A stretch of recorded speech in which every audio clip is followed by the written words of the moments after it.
মুখ্যমন্ত্রীর কথাকে মুখ্যমন্ত্রী পার্টির লোক শোনে? মুখ্যমন্ত্রীর কর্তৃত্ব নেই পার্টিতে। বিশেষ করে যেখানে চুরি বাটপাটির প্রশ্ন, সেখানে মুখ্যমন্ত্রীর ঢালাও ছুট আছে, সেখানে মুখ্যমন্ত্রী কিছু করার ক্ষমতা নেই, কারণ মুখ্যমন্ত্রী চান না এই বাংলায় চুরি দুর্নীতি বন্ধ হোক। আর.জি. কর কাণ্ড নিয়ে এখনও বাংলার মানুষের বা বিচার বা ন্যায়ের পক্ষে যে জনসাধারণ, তারা সকলে বিচার ব্যবস্থার উপর নির্ভর করে আছে। এখন বিচার ব্যবস্থা তার কতগুলো সীমাবদ্ধতা আছে। বিচার ব্যবস্থা তখনই হস্তক্ষেপ করতে পারে যখন তার কাছে প্রমাণপত্র, যাকে বলে ত্রুটিহীন প্রমাণপত্র, তার কাছে পেশ করা সম্ভব। এই ত্রুটিহীন প্রমাণপত্র পেশ করার দায়িত্ব কার? সিবিআই বা ইডির। তাদের যদি কর্তব্যে কোনো গাফিলতি থাকে বা তাদের যদি ত্রুটি থাকে, তাদের তদন্তে যদি কোনো দুর্বলতা থাকে, তাহলে সুপ্রিম কোর্ট মনে করলেও কিছু করতে পারে না। কিন্তু এখনও আমরা যারা তারা সুপ্রিম কোর্টের উপরে নির্ভর করে থাকি।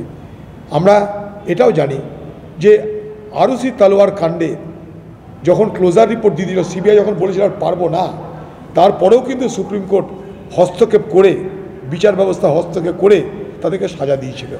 অতএব সুপ্রিম কোর্টের হাতে প্রচুর ক্ষমতা। এখন আমাদের অপেক্ষা করার সময়। আমরা নির্যাতিতার পরিবারের বাবা মায়ের পাশে আছি, সহমর্মিতার সঙ্গে, সহযোগিতার সঙ্গে সবভাবে আছি। বাংলায় অস্ত্রের কারবার সবাই জানে, অনেক কারবারের মধ্যে অস্ত্র একটা কারবার। সৌভাগ্যবশত এখনও পশ্চিমবঙ্গের মুখ্যমন্ত্রী এটাকে বৈধতা দেয়নি, নাহলে লাইসেন্সপ্রাপ্ত দোকান, সেখান থেকে অস্ত্র পাচার হয়, বেআইনিভাবেও অস্ত্র পাচার হয়। অস্ত্র পাচার এখন পশ্চিমবঙ্গের একটা ট্রেড, যেমন গরু পাচার, ছাগল পাচার, যাও অস্ত্র পাচার একটা ট্রেড, একটা বাণিজ্য। পশ্চিমবঙ্গের মুখ্যমন্ত্রী মমতা ব্যানার্জির নেতৃত্বে এ বাংলায় অস্ত্র পাচার একটা বাণিজ্যে রূপান্তরিত হয়েছে।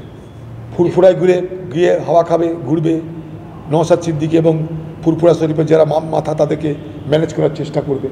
সেখানটায় যে সিদ্দিকীর কথা বলছেন, সে তাদেরও ফুরফুরা শরীফ, তারাই মালিক।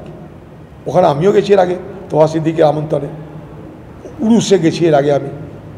এখন এখানে মুখ্যমন্ত্রী যাওয়ার পেছনে উদ্দেশ্যটা খুব স্পষ্ট, মুসলমান ভোট ম্যানেজ করতে হবে। তোহা সিদ্দিকী একসময় ওদেরই লোক ছিল, তোহা সিদ্দিকী তৃণমূলের হয়ে প্রচার করেছিল।